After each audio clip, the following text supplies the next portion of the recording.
Hello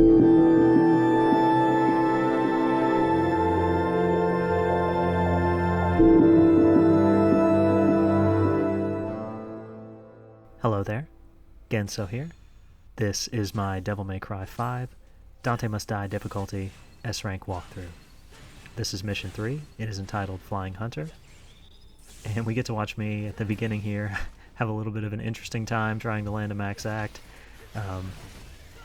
but we've made it and we're in here into the first encounter nonetheless.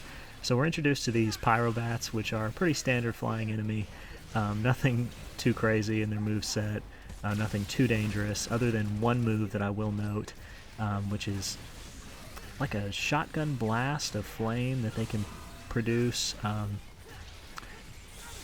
Covers a pretty wide radius and does quite a bit of damage if they're in Devil Trigger, so definitely something to be aware of and on the lookout for. They do telegraph it fairly well by sort of pulling their wings in, and then releasing the explosion when their wings come out. But something to be aware of, guys. It can be very dangerous and can do a lot of damage.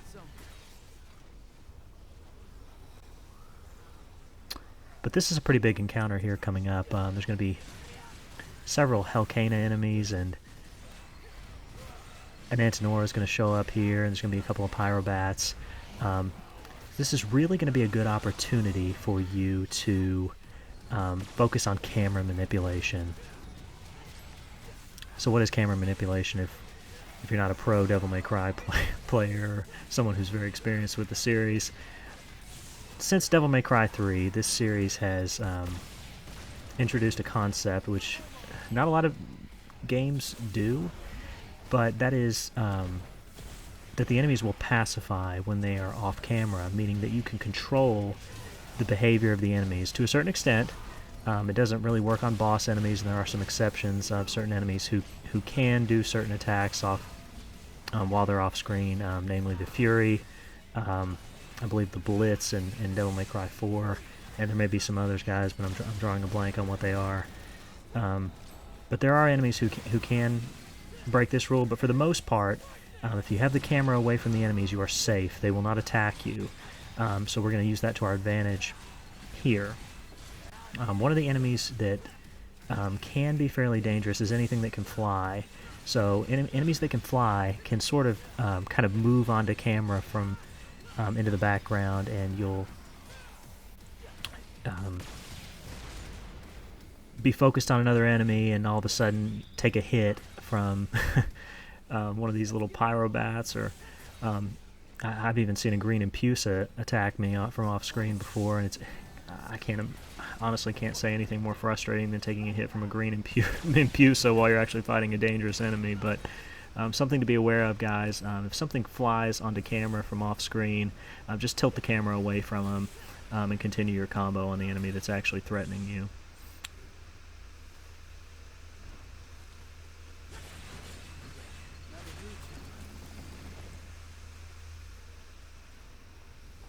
So moving here, we're going to be facing off with a couple of riots, and the riots are kind of an homage to an enemy from Devil May Cry 1 as well as an enemy from Devil May Cry 4, but perhaps a little bit more dangerous in this iteration. They're very similar to the Blades or the Assaults from those two games respectively, but this enemy here has some really interesting and really kind of abusive and mean anti-air moves. However, when you're playing as Nero, any of your buster moves, snatch moves, can pull him out of whatever animation he's doing, meaning that if you can get into the air and you can snatch this enemy towards yourself, you can completely nullify just about everything that he can do. That being said, anytime you're on the ground, this enemy is very dangerous, so try to stay in the air as much as you can. And there's going to be another big encounter against several of them, as well as one of these Lusatia enemies, which are basically like the Baphomets, but they deal lightning-based moves instead of the ice moves that the Baphomets do, and their shield is a little bit tankier. I'm going to open up with a punchline on him. I've pulled his cloak out, and a bunch of these riots here are going to be showing up. This is definitely going to be a time when you're going to want to keep the camera away from him. Just try to find a corner somewhere. The riots will come to you guys. You don't really have to worry about that. So your biggest focus is going to be to try to keep things off camera, try to stay in the air, use your snatch, pull the enemies towards you, charge your gun, use your DT. And using the DT and pulling in 2 enemies at once like I'm doing right here, didn't utilize it very well, but it's something that you're going to want to try to do, because hitting 2 of these enemies at once always going to be preferable to hitting 1. So use your breakers, do what you can, stay safe, and really you can just have kind of a good time on these guys in the air. If you're using ragtime like this, you can kind of do what you want. But yeah, this is kind of another introductory mission in my opinion anyway to Nero. The stylish requirements here aren't too difficult, so even if you're not going for no damage, you shouldn't have too much of a difficult time hitting the stylish requirements.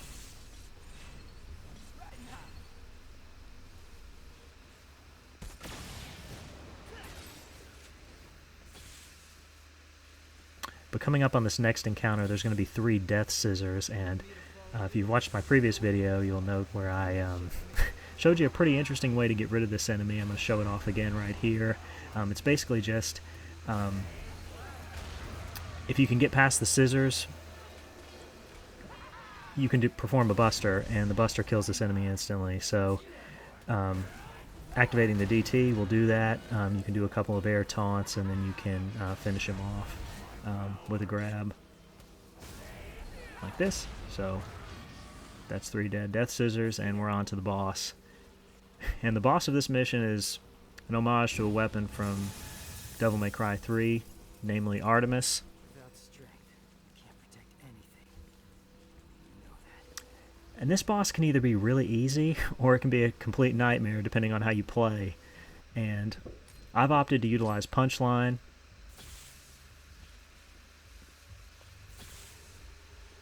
because it's wonderfully crazy, and I love just completely hammer fisting the boss and pounding them into the ground. It's probably one of my favorite things. But this encounter in general is actually pretty simple to deal with. If you're around the head, none of the moves can really hit you other than a scream that she will do occasionally. And the scream can be dodged really easily because it's fairly telegraphed. You'll see her kind of pull her arms in, and that's your cue to back off. But you're going to see my strategy to really deplete this boss's life really quickly, and that's to constantly be charging punchlines and breaking them on her. And you'll see that I can get her into kind of a soft loop here where she's just constantly trying to get back up.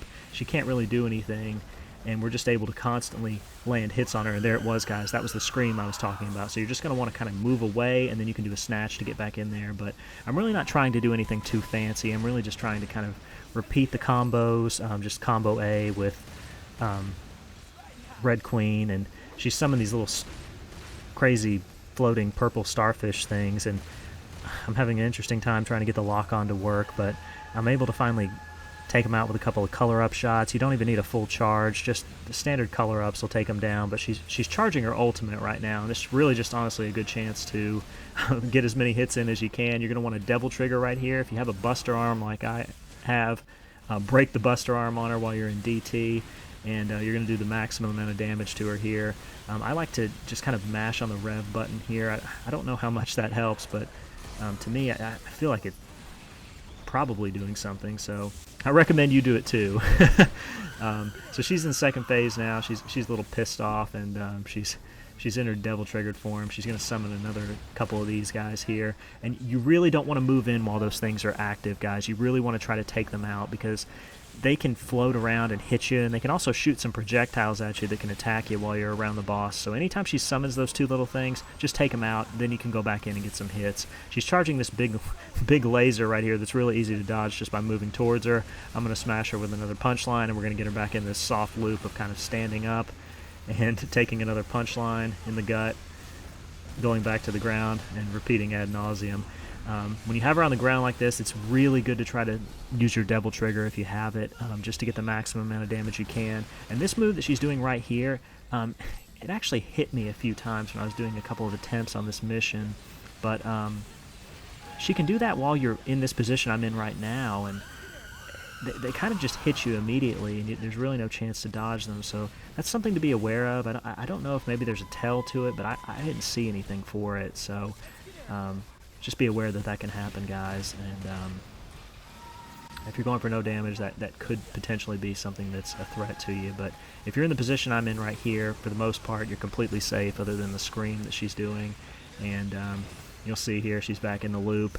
We're going to land another couple of punchlines on her. We're going to go into DT, and we're going to just proceed to dump everything we've got on her. A couple charge shots, continuing to do some comboing, and there you go. That's a dead boss. See you later, Artemis. There's your S rank. Thank you guys so much for watching. I appreciate it, and I'll see you next time.